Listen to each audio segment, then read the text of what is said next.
questo momento sono particolarmente contento e lo sono perché ho appena terminato l'ultima assistenza prima delle mie agognate vacanze estive. E sono andato a casa di un signore che ha diversi computer perché voleva fare un controllino prima che io chiudessi lo studio.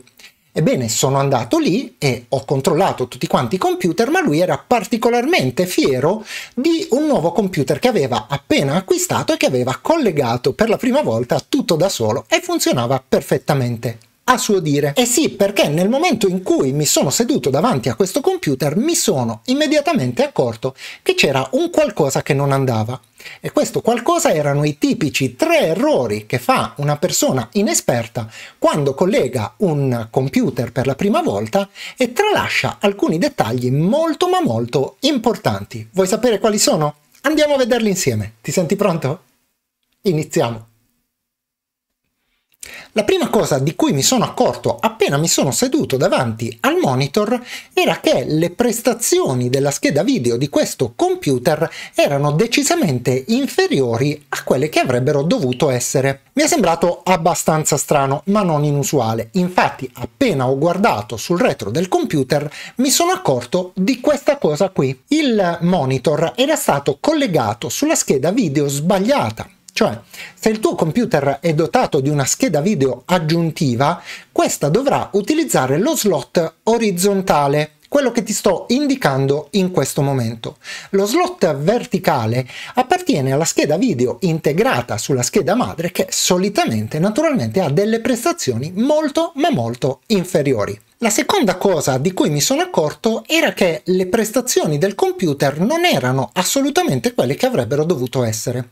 E questo dipendeva dal fatto che i driver installati sul computer non erano driver aggiornati e soprattutto erano dei driver Microsoft standard e non i driver dei produttori delle varie periferiche. In particolar modo, ancora una volta, quelli della scheda video. Ho fatto un video dedicato tempo fa che ti lascio linkato in alto qui e che serve a fare automaticamente l'aggiornamento di tutti quanti i driver del tuo computer.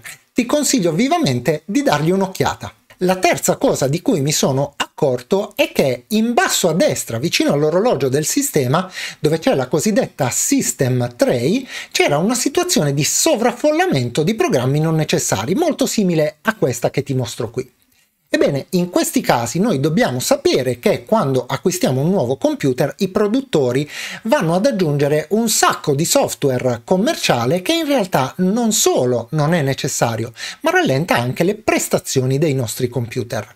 Ho pubblicato in passato più di un video su come effettuare il debloat con dei programmi appositi, ma c'è anche un sistema molto rapido per fare un debloat approssimativo, ma sicuramente molto efficace. Andiamo a vedere insieme come funziona. Tutto ciò che dobbiamo fare è andare qui in basso nella barra di ricerca, oppure dove hai come me l'icona della lente, fare clic e nella finestra che si apre andare a digitare app di avvio.